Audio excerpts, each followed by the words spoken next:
Estamos nuevamente para compartir juntos el estudio en este seminario de las gloriosas verdades que encierra el libro del Apocalipsis. Estamos analizando juntos ya las 7 iglesias. Jesús envió a Juan este mensaje que irradiaba una verdad para los distintos periodos que iba a cumplirse en la historia. Jesús tomó como modelo a estas 7 iglesias: Éfeso, Esmirna, Pérgamo, Tiatira, Sardis, Filadelfia y la Odisea, para mostrar en esas iglesias características que se iban a dar en los distintos periodos de la historia hasta que nuestro Señor Jesús retorne en gloria. Hoy vamos a estudiar junto a la iglesia de Sardis. Originalmente estaba ubicada a unos 70 kilómetros de la iglesia de Éfeso y era conocida por su lujuria, por todas las riquezas que tenía.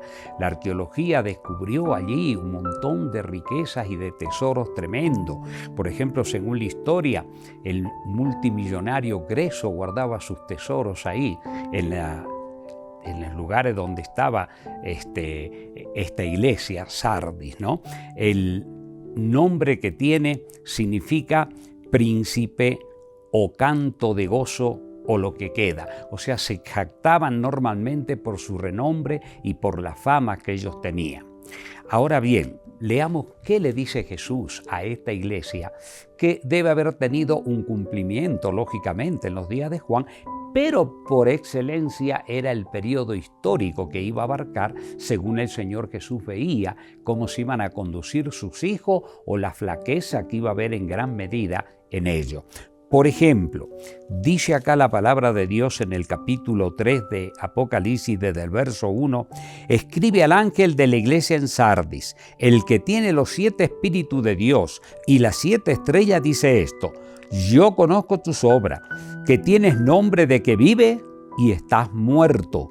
Sé vigilante y afirma las otras cosas que están para morir, porque no he hallado tus obras perfectas delante de Dios.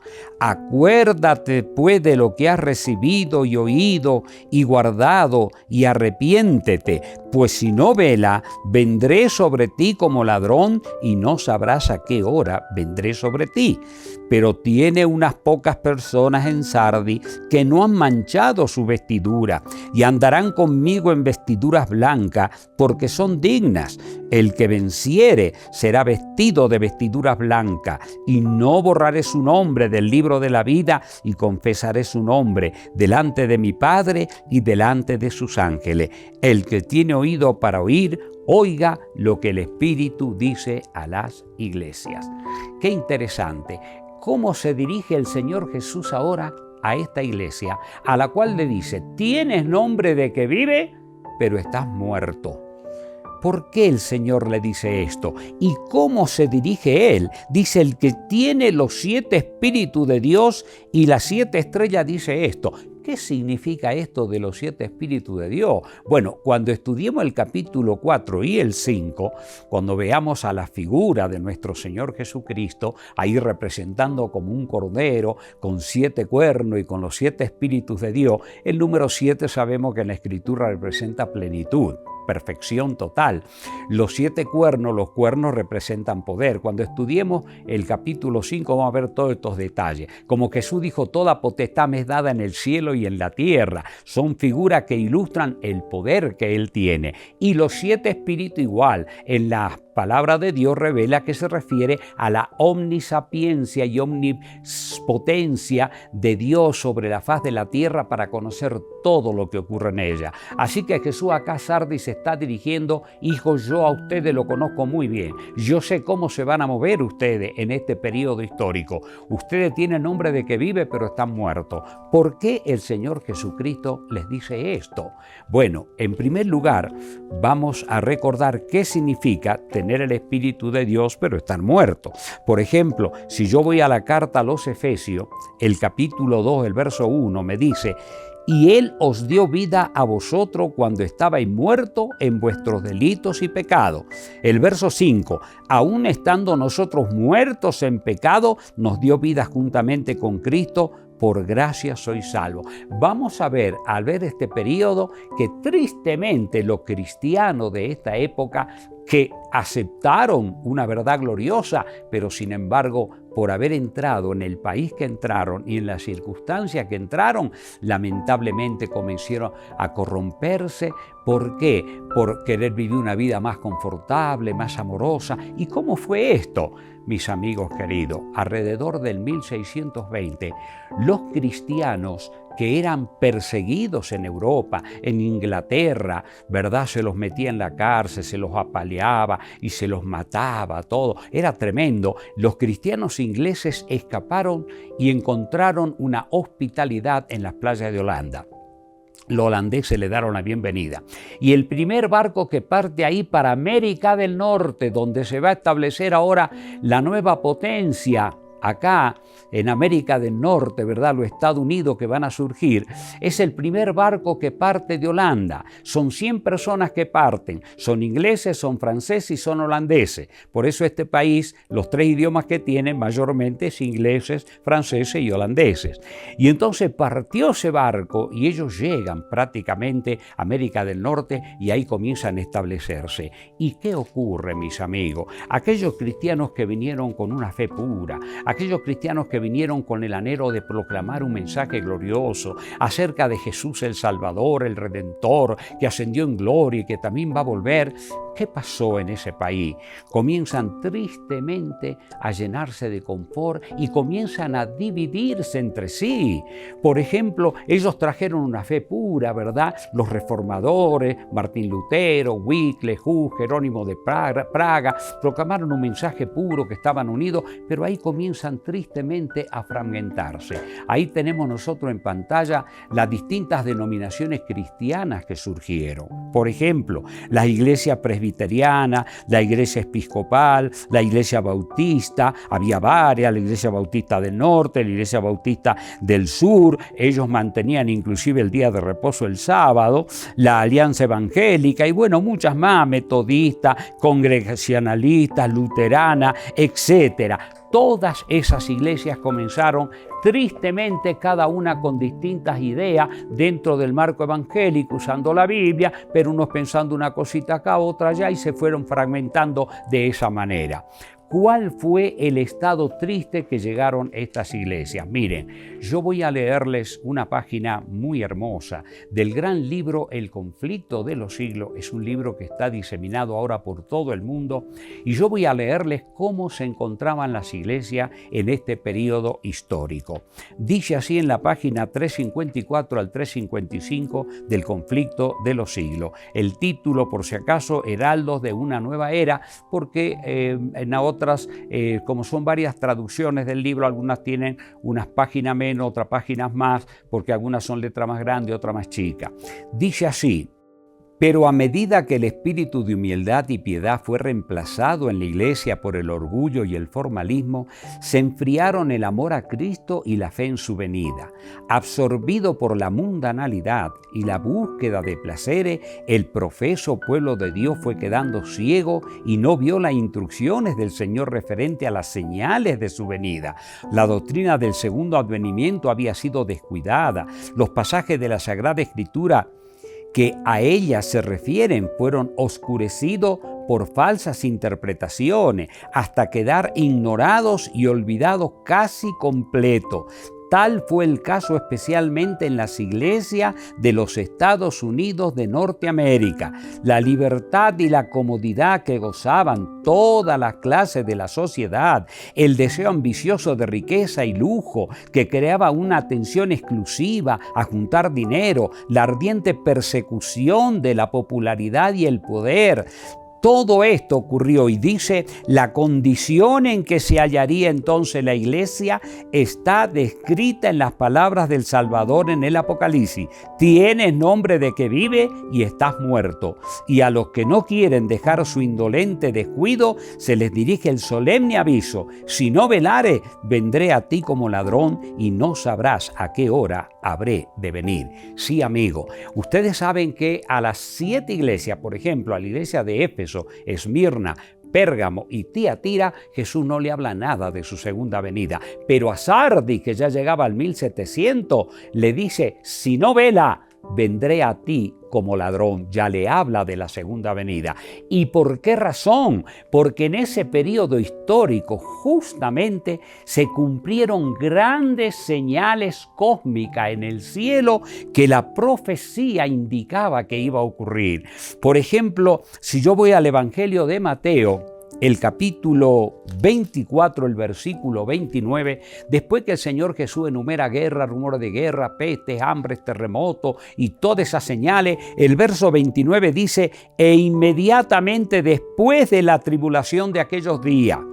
Esas tribulaciones corresponden al periodo de la iglesia de Tiatira, que iba a ser la gran persecución que iba a haber durante 1260 años de persecución que indicaba la profecía de Daniel y todo, con la espada del verdugo, el cadarzo, la hoguera, la inquisición, millones de personas murieron tristemente, ¿verdad? Después de esa tribulación, el sol se oscurecerá y la luna no dará su resplandor y las estrellas caerán del cielo y las potencias de los cielos serán conmovidas. Saben que estas señales no solo están acá, están también en el Antiguo Testamento, en Isaías, en los profetas menores, inclusive más, en el mismo libro del Apocalipsis, en el capítulo 6, cuando estudiemos los 7 sellos, cuando lleguemos también al 6º sello, fíjense en ustedes lo que indicaba allí el verso 12 en adelante. Dice, miré cuando abrió el 6º sello y aquí hubo un gran terremoto y el sol se puso negro como tela de silicio y la luna se volvió toda como sangre y las estrellas del cielo cayeron sobre la tierra como la higuera deja caer sus higos cuando es sacudida por un fuerte viento. Vamos a leer unas citas hermosas en el Conflicto de los Siglos, donde ustedes van a ver cómo historiadores escribieron lo que ocurrió primeramente en el gran terremoto de Lisboa, que fue justamente en el 1755. Dice así: en cumplimiento de esta profecía en 1755 se sintió el más espantoso terremoto que se haya registrado. Aunque generalmente se lo llama el terremoto de Lisboa, se extendió por la mayor parte de Europa, África y América. Se sintió en Groenlandia, en las Antillas, en las Islas de Madeira, en Noruega, en Suecia, en Gran Bretaña, en Irlanda. Abarcó por lo menos 10 millones de kilómetros cuadrados. La conmoción fue casi tan violenta en África como en Europa.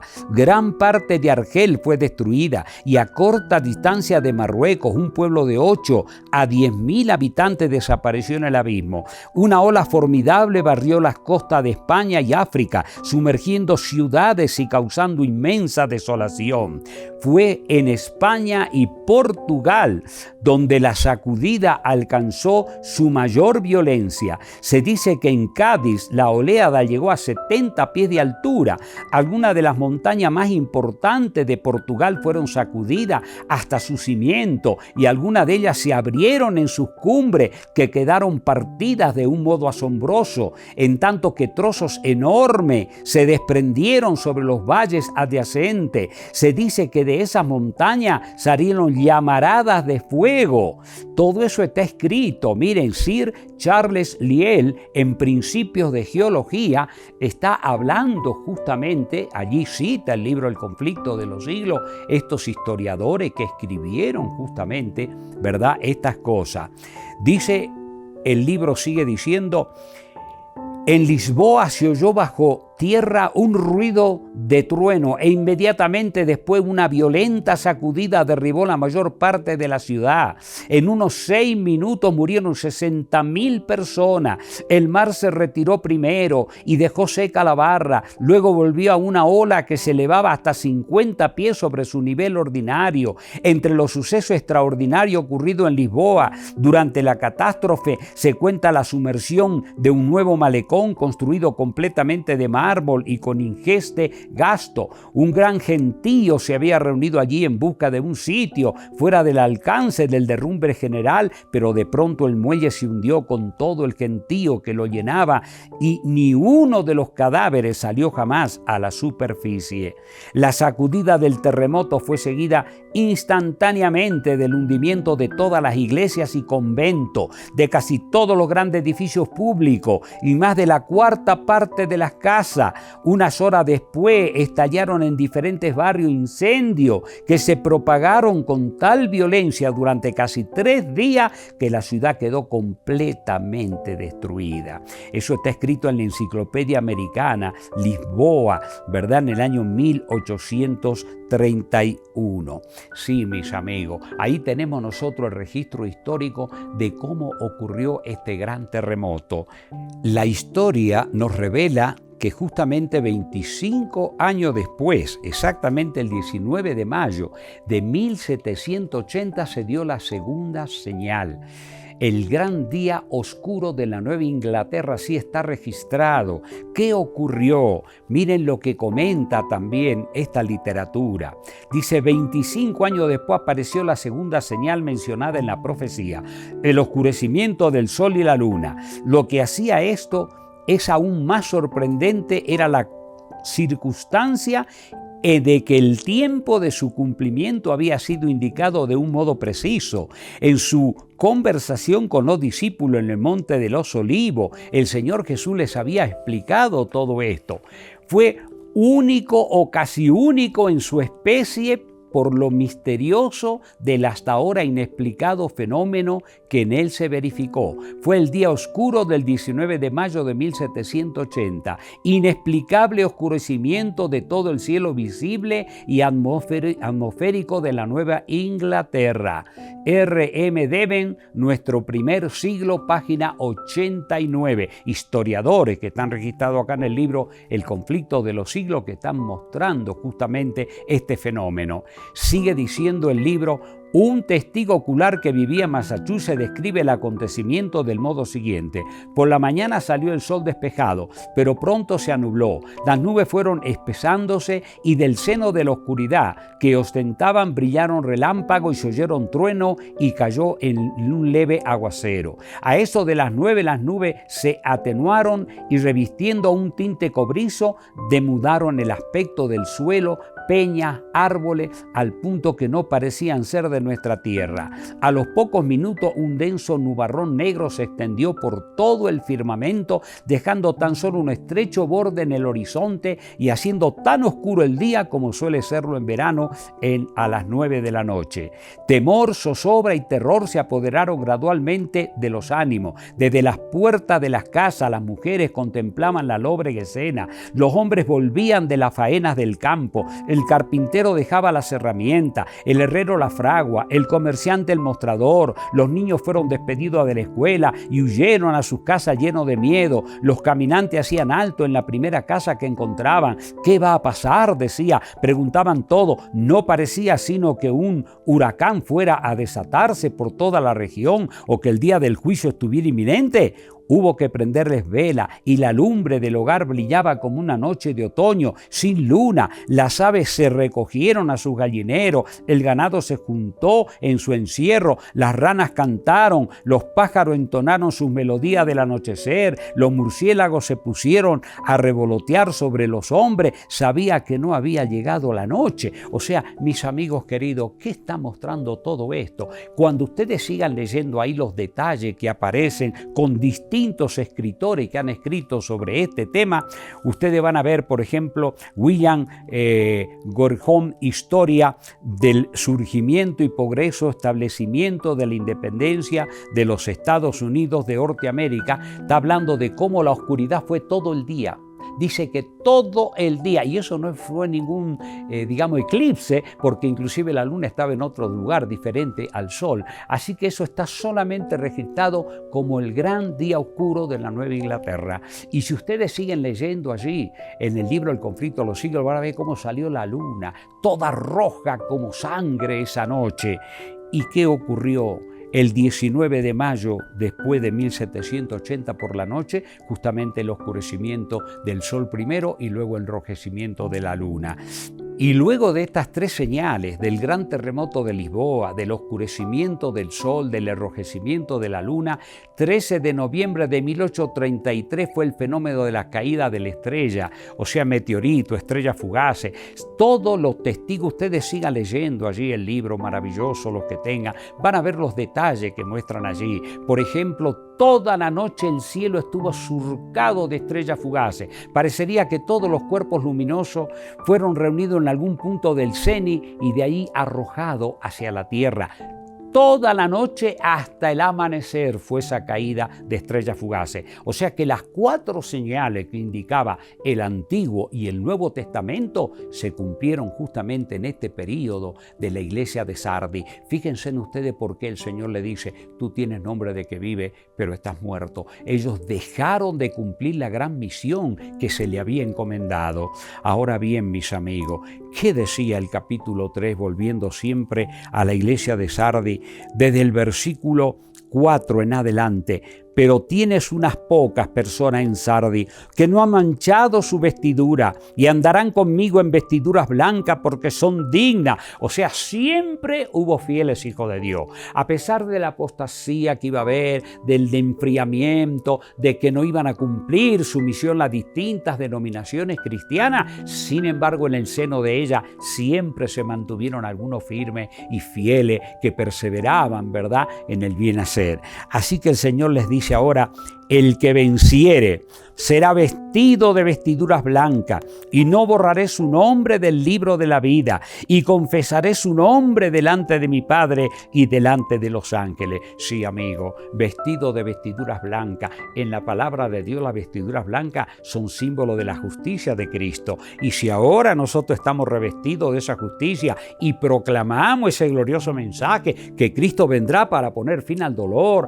a la miseria, a las calamidades y a la desgracia de este mundo, la mayoría se sigue atrincherando con la idea que algún superhombre encontrará el método para solucionar el problema del planeta Tierra. Amigo, yo no sé quién te parcha las capas de ozono, quién te da nuevo ecosistema, quién te va a dar agua potable. Amigo querido, la Biblia va mostrando que todas estas crisis iban a venir en la hora final, y cuando entremos luego a ver a la iglesia de Filadelfia, ya vamos a ver mayores detalles al respecto.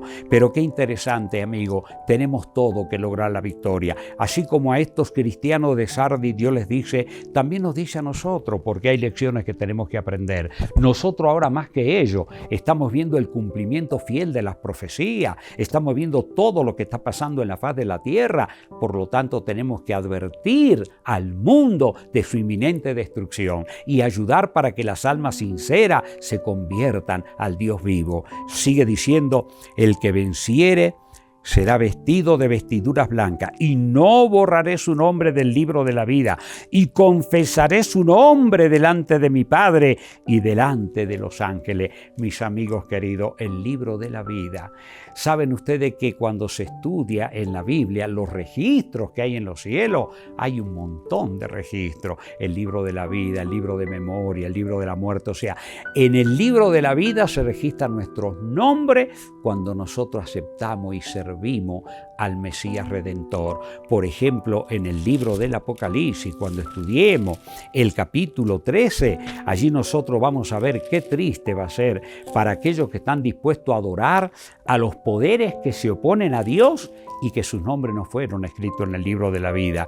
El versículo 8 del capítulo 13 de Apocalipsis dice: y la adoraron, está hablando al falso sistema de adoración, todos los moradores de la tierra cuyo nombre no estaban escritos en el libro de la vida del Cordero que fue inmolado desde el principio del mundo. Sí, amigo, cuando Adán y Eva pecaron, allí se lo vistió con vestiduras de animales de cordero, y esos corderitos que mataron allí en el Edén, Adán, era símbolo y figura del Mesías Redentor que tendría que venir a morir por ti y por mí. Que Dios te bendiga para que la lección que encontramos en esta iglesia, primeramente, te haga reflexionar que Jesús, al darle estos mensajes a Juan, le estaba hablando cómo se iba a desarrollar la historia de la tierra en todas las dispensaciones. Pero ahora nosotros que estamos en la fase final ya de la historia, cuando estudiemos la última iglesia, vamos a ver qué reflexión tremenda el Señor nos da a nosotros. Que Dios te bendiga y que la lección que encierra la iglesia de Sardi despierta en tu conciencia el anhelo de ser fiel a Dios. Hagamos una oración. Querido Jesús, gracia infinita por tu misericordia y tu bondad. Bendícenos en el nombre de Jesús, Padre querido. Amén.